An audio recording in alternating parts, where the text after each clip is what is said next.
Oh, eto, may tama. Sabog ba? O ano? Hindi lang daw mandar. Hindi lang mandar. Hindi na makik. Ha? Anong dahilan? Alamin natin kung anong dahilan. Bakit nakutuban mo na ba? Ay, basag ah. Ba't nabasag yan? Ay, ano, sinapak ng ano pre. Sinapak ng connecting rod. Umangat. Putol, no? Grabing persa yan. O, ayan guys. Diyan pa lang yan. Pag kinalas mo yan, masisilip mo na kung ano ang anong salarin. Ay, hindi na makalas. Tagos siguro yung connecting rod dyan, boy. Binibitin-bitin mo pa kami. Bunutin mo na to para makita natin kung ano yung nakasilip. Ayaw na pakalas eh. Oh, ayun. Wala. Ayun. Ay. Silip. Silip agad. Silip. Kung wala yan, baka tumagos yung start ay yung ano, connecting rod. Ito lalabas. Kita nyo, pinutol yung ano niya oh. Pinutol yung pinaka dugtungan.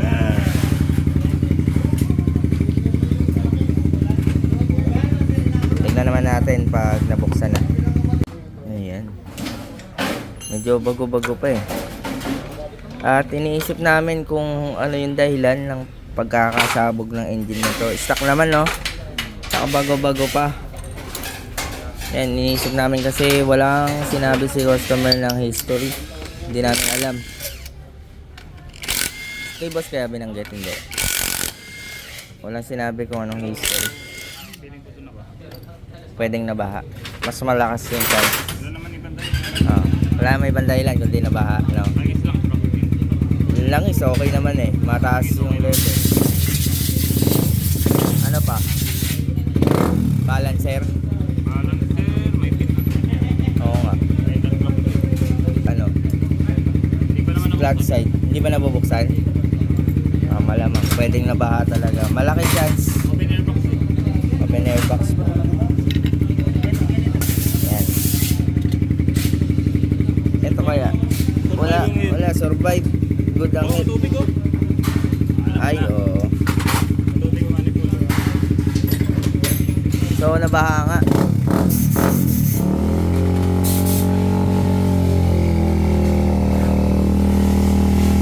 Okay, mahatak na.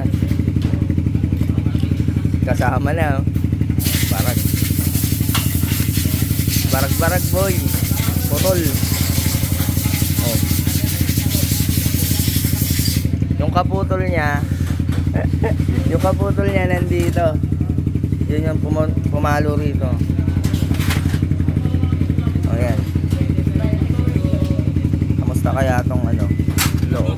Nag-hydrolock to, tapos di kinain ng kalugan. Hydrolock, no? Hydrolock, di kinain ng connecting rod. Feeling ko lang ha.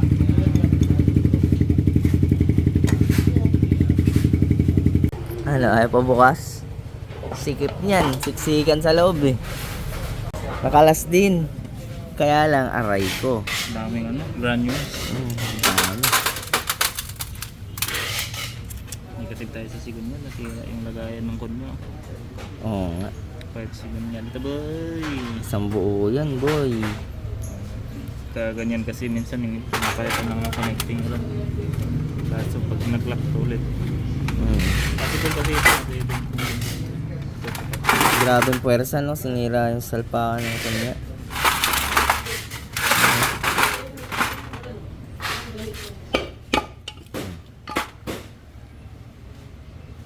Wala na. palit crankshell, palit Sigunyal, crankshell, black, gear.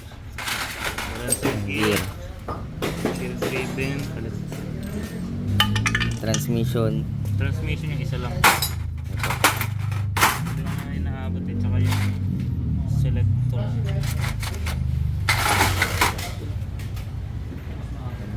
Oo. Pwede. Ayun yung mga pyesa na okay pa. Ayan, kasi ito yung mga wala na. Wala nang chance. Parang yung kanina.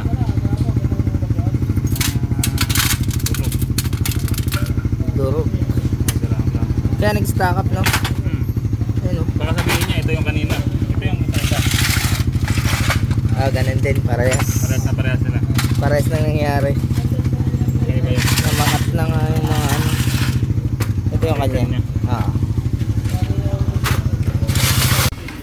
Start mo nga ulit. Ito guys, all good na. Nabuo na yung makina. Ito yung nag-stack up. Tapos ito rin yung isa. O, sasampa na lang. Para sila na naging problem nun. Naging issue. Ayan. Stack up din. So, yun. Paalala lang. Lagi nyo nga alagaan sa langis ang mga motor nyo. No? Huwag kayong papakampante. Pag nakikita nyo rin yung texture ng langis, alamin nyo na. Malang langis. Alam mo, pe? Malang langis. Ayan. Dalawang engine yung ginawa ni Dale. Sa loob ng isang araw. Binayak yan parehas. Ito all good na, kukunin na lang, pwede nang pick upin, pwede na kunin ng customer. And ito rin sasampa na lang, tapos obserbahan. Ito okay na, obserbahan na to. Tapos ngayon ito observation, pag okay na, kukontakin na natin si customer para pick upin yung unit niya. Ayan, kompleto tayo sa pyesa rito, kaya madali lang natin nagagawa, isang araw lang, or kung kailangan nyo ng same time, same day, same day nagawaan, kaya naman dito. Kompleto, basta kompleto sa pyesa, meron naman tayo tsaka yung proseso ng gawa. Kaya puro Suzuki tayo dito guys, kasi mas madali namin nakakabisado, hindi na kami naliligaw sa gawa, kaya kayang kaya ng oras lang gawin. Alright, ito yung update sa pila natin ngayon. And ito, pagka nabuo na observation, tapos balik na natin sa customer. Yan, paalala lang, lagi nyo i-monitor yung langis nyo, kung nakakapag-change oil ba kayo ng tama, tsaka texture ng langis, kung meron bang naapektuhan. Diba? Halin ba yan? Ito mga pinagpalitan. Ito may sample. O yan. Mga hindi nagpapalit ng filter, ha? Hindi kayo nagpapalit ng filter. Oo nga. Peke pa. Peke pa. May iba pa mga yan. Oo. Mga ano, Maraya mga yan sa oil passage. mga debris. O yan o. Tapos ang Silver no. Mga nakaya dyan galing sa ano no. Dito. saka peke. Peke. Ito yung mga naapektuhan no. Ayan yung mga pinalitan guys. Sigunyal. Connecting rods pinalitan. Pinakita ko naman sa inyo. Napakita ko sa inyo yung video ng tsura ng sigunyal nyo. So yan, all good na. Salamat sa panonood. Short video lang.